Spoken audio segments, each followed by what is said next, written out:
video clip, you will learn how to use a random class to generate a random integer.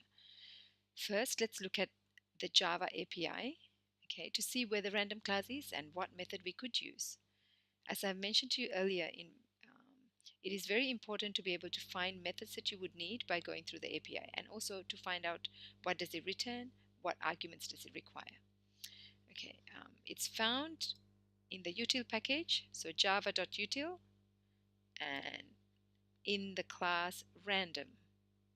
Okay, here's random, and then we go down to the details of the class and we can find the methods that's available in the class random. And one of this we're interested in is nextInt or nextInt with a parameter.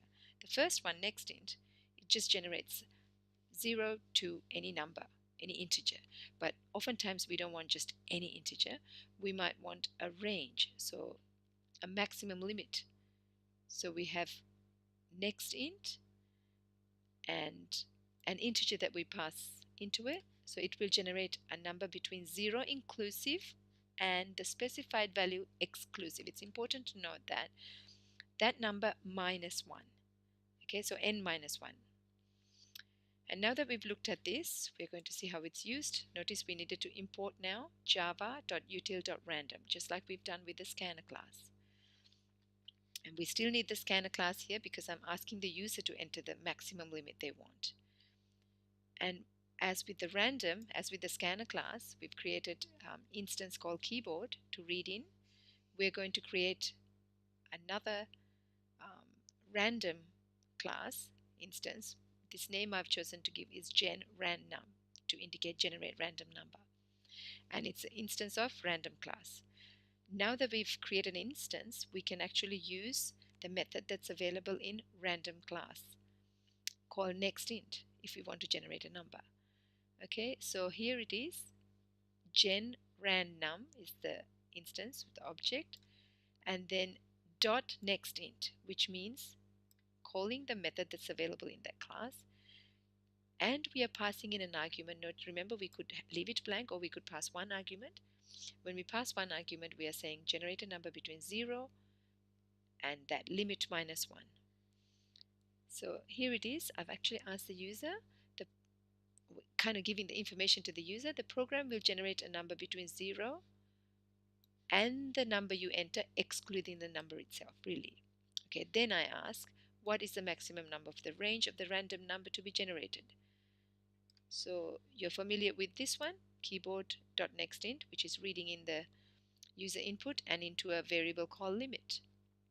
And once we store that in there, we're going to pass that variable into this nextInt. That just simply generates a number between 0 to the maximum limit, minus 1. So whatever is generated is stored in the variable called randNum. Then I will print what we've generated, the random number generated by the system between 0 and the limit, okay, that the user entered, excluding the limit itself, is that. So we want to make sure the user understand, like they might enter 20 and they really wanted 20, then they should have entered 21. Okay, so we are specifying here excluding the limit. Okay, that was easy enough. Okay, you could also do, you don't have to ask the user. Sometimes in a program you might know exactly what you want, the limit, and you could just enter, say, 10 or 20 in this position. Okay, the next one might be that you may not want a number from 0 to a maximum. You might want a different range entirely.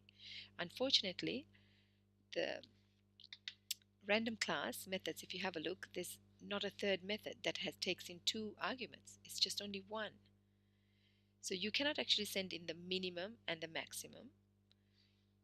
It always starts from 0 to upper limit. So you have to just accept what they give, what is generated, and manipulate that number, or you do some calculations to adjust so that you will get the range that you want.